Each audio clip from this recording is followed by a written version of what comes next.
Cash رقم لے کے جا رہے ہو وہ حضرت کی جوتی کے اندر ڈال دینا، اور جوتی کا رخ دوسرے طرف ہوگا تو اس کو روم کی طرف موڑ دینا، پھیر دینا۔ بسم اللہ الرحمن الرحیم۔ اللہم صلی وسلم علی سیدنا محمد وعلی آل سیدنا محمد کما تحب وترضی بان تصلی علیہ صلی اللہ تعالی علیہ وسلم۔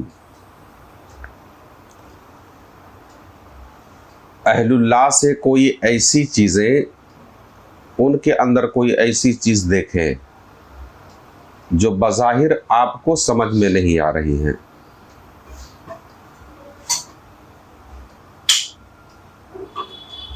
تو اس پر اعتراض نہ کریں، بلکہ یہ سمجھیں کہ ان سے کچھ کام ایسے بھی ظاہر ہو سکتے ہیں، اس کی وجہ کیا ہوتی ہے۔ بہت سارے آپ نے دیکھا ہوگا کہ اللہ والوں سے کچھ چیزیں ایسی ظاہر ہوئی ہیں جو کہیں کہیں غیر شرعی نظر آتی ہیں، غیر شرعی نظر آتی ہیں۔ اس کی وجہ کیا ہے؟ مخدوم اشرف جہانگیر سمنانی رضی اللہ تعالیٰ عنہ فرماتے ہیں، چونکہ جو عارفین ہوتے ہیں، عارف باللہ، ان کی زندگی میں جو چیزیں ہونے والی ہوتی ہیں، جو چیزیں ہونی ہیں، مشیت کا حصہ ہے، وہ ان چیزوں سے وہ باخبر ہوتے ہیں، ان چیزوں سے وہ باخبر ہوتے ہیں، اور اپنے احکام و آثار کے دیکھے بھالے ہوتے ہیں کہ اللہ کے حکم سے کیا ہونا ہے، وہ آثار و احکام سے وہ واقف ہوتے ہیں۔ بات سمجھ آ رہی ہے؟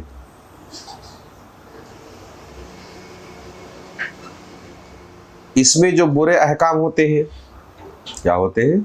کچھ برے احکام جو ہوتے ہیں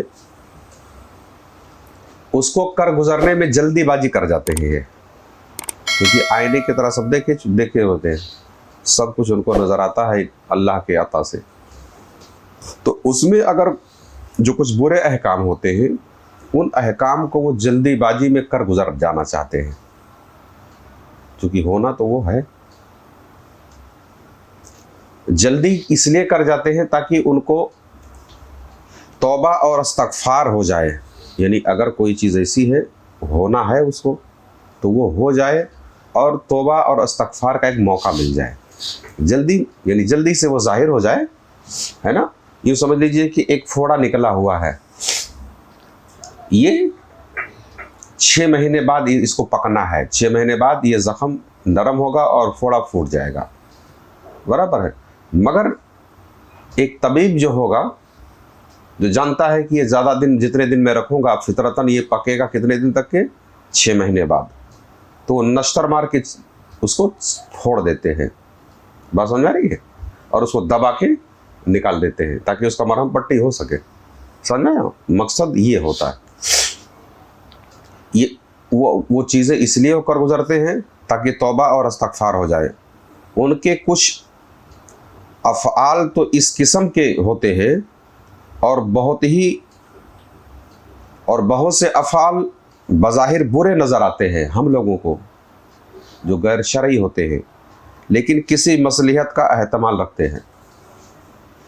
اسی طرح کا واقعہ مولانا شمس تبریز، جو مولانا جلال الدین رومی کے پیر و مرشد ہے، کیا ہے یہ واقعہ آپ کو بتانا مقصد اس لیے ہے تاکہ اللہ والوں سے اگر کوئی ایسی چیزیں ظاہر ہو رہی ہیں جو آپ کی عقل میں نہ بیٹھ رہی ہو اور کہیں نہ کہیں غیر شرعی نظر آ رہی ہو، ہے نا، تو اس پہ ہم کو کیا کرنا چاہیے۔ مولانا جلال الدین رومی رضی اللہ تعالیٰ عنہ نے ایک مرتبہ اپنے بیٹے سلطان ولد سے فرمایا کہ دمشق چلے جاؤ۔ کہاں چلے جاؤ؟ دمشق۔ کس لیے چلے جاؤ؟ کہ وہاں شمس الدین یعنی شمس تبریز رضی اللہ تعالیٰ عنہ کی تلاش میں جاؤ، آپ کو دمشق میں ملیں گے۔ وہ کہاں ملیں گے؟ دمشق کے اندر۔ کون ملیں گے؟ مولانا جلال الدین رومی کے پیر و مرشد حضرت شمس تبریز رضی اللہ تعالیٰ عنہ۔ اور آپ نے اپنے فرزند کو کچھ نقد رقم بھی لے جانے کی اجازت دیا کہ کچھ کیش رقم بھی لے کے جاؤ، اور حضرت کے لیے ایک گھوڑا بھی لے کے جاؤ، ٹھیک ہے؟ اور جب حضرت کے پاس پہنچو تو حضرت کی جوتی کے اندر، ان کے نالین کے اندر یہ جو کیش رقم لے کے جا رہے ہو، وہ رقم اس میں ڈال دینا. بات سمجھ آ رہی ہے؟ یہ جو کیش رقم لے کے جا رہے ہو وہ حضرت کی جوتی کے اندر ڈال دینا، اور جوتی کا رخ دوسرے طرف ہوگا تو اس کو روم کی طرف موڑ دینا، پھیر دینا. بات سمجھ آ رہی ہے؟ اب حضرت کے فرزند نے پوچھا کہ مولانا رومی سے کہ وہ ملیں گے کہاں، دمشق تو اتنا بڑا شہر ہے. تو آپ نے اللہ کے کرم سے ایک ایسا پتہ آپ نے بتایا کہ انہیں ایک مکان کی نشاندہی آپ نے کی جو سرائے ٹائپ کی تھی، کہ اسی کے اندر حضرت آپ کو ملیں گے. مگر خبردار وہ جس حال میں تم کو ملیں گے وہ بہت تعجب خیز حال ہے. بات سمجھ آ رہی ہے؟ آپ مولانا شمس تبریز رحمۃ اللہ تعالی علیہ کو اس حال میں پاؤ گے کہ خوبصورت فرنگی نوجوان لڑکے کے ساتھ شطرنج کھیل رہے ہوں گے. سمجھ میں آیا؟ کیا کھیل رہے ہوں گے؟ شطرنج. اور جب آپ ہارتے ہوں گے، شطرنج کی جو کھیل ہے اس کی چال مہرے سب وہ جو کھیلنے والے برابر جانتے ہوں گے کہ جب حضرت شمس تبریز ہارتے ہوں گے تو اس کو روپیہ دیں گے، کیش کچھ دیتے ہوں گے. اور جب وہ لڑکا ہارتا ہوگا تو حضرت اس کو تھپڑ مارتے ہوں گے. بات سمجھ آ رہی ہے؟ مگر آپ نے اپنے بیٹے کو خاص تنبیہ کی کہ بیٹا خبردار، یہ حال دیکھ کر ان سے کبھی بدظن تم نہیں ہونا. کیا نہیں ہونا بھئی؟ حال تو ایک عجیب ہے نا. ایک فرنگی نوجوان خوبصورت لڑکا بیٹھا، اسے شطرنج کھیل رہے ہیں، جب وہ خود ہارتے تو اس کو جوئے کی طرح پیسہ دیتے ہیں، اور جب وہ ہارتا تو اس کو آپ تھپڑ مارتے ہیں. ہے نا ایک عجیب حال.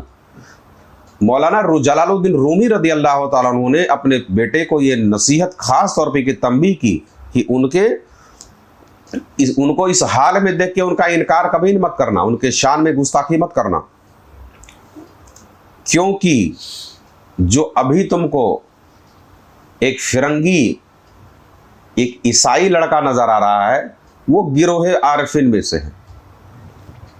کیا ہے وہ؟ گروہ اولیاء میں سے ہے وہ. مگر فی الحال وہ ابھی نہیں ہے. ابھی تو وہ ایک عیسائی فرنگی لڑکا ہے، وہ نوجوان خوبصورت ہے. دیکھو یہ اللہ والے ہیں. کیا ہے؟ اسی لیے کہتے ہیں کہ ہم ظاہر کو دیکھتے ہیں اور یہ لوگ اس کے باطن کے اسرار سے، اس کے راز سے واقف ہیں. وہ نوجوان چونکہ گروہ اولیاء میں سے ہے لیکن خود کو نہیں جانتا. ابھی تو فی الحال وہ جس حال میں وہ اس حال میں ہے، یعنی وہ خود نہیں پہچانا کہ آنے والی زندگی ہماری کیا ہونے والی ہے. اور مولانا شمس تبریز رضی اللہ تعالیٰ عنہ یہ چاہتے ہیں کہ اس کو اس کے اس پوشیدہ خبر سے باخبر ہو جائے. وہ جب آپ ہارتے ہیں تو اس کو کیا دیتے ہیں؟ رقم دیتے ہیں. اور جب لڑکا ہارتا تو اس کو آپ تھپڑ مارتے ہیں، احساس دلاتے ہیں. آپ یہ چاہتے ہیں کہ اس کے باطن میں سے وہ آگاہ ہو جائے، اس کے حقیقت سے اس کو باخبر کر دے. جب مولانا جلال الدین رومی کے بیٹے سلطان ولد اس مقام پر پہنچے جس کا مولانا جلال الدین رومی رحمۃ اللہ تعالی علیہ نے نشاندہی کی تھی، تو آپ نے وہی منظر جو مولانا جلال الدین رومی رضی اللہ تعالیٰ نے بتایا تھا دیکھے کہ حضرت ایک ضعیف العمر جن کو حضرت شمس تبریز کہتے ہیں وہ ادھر بیٹھے اور ایک نوجوان ادھر بیٹھا ہوا ہے، اور دونوں شطرنج کھیل رہے ہیں. دونوں شطرنج کھیل رہے ہیں.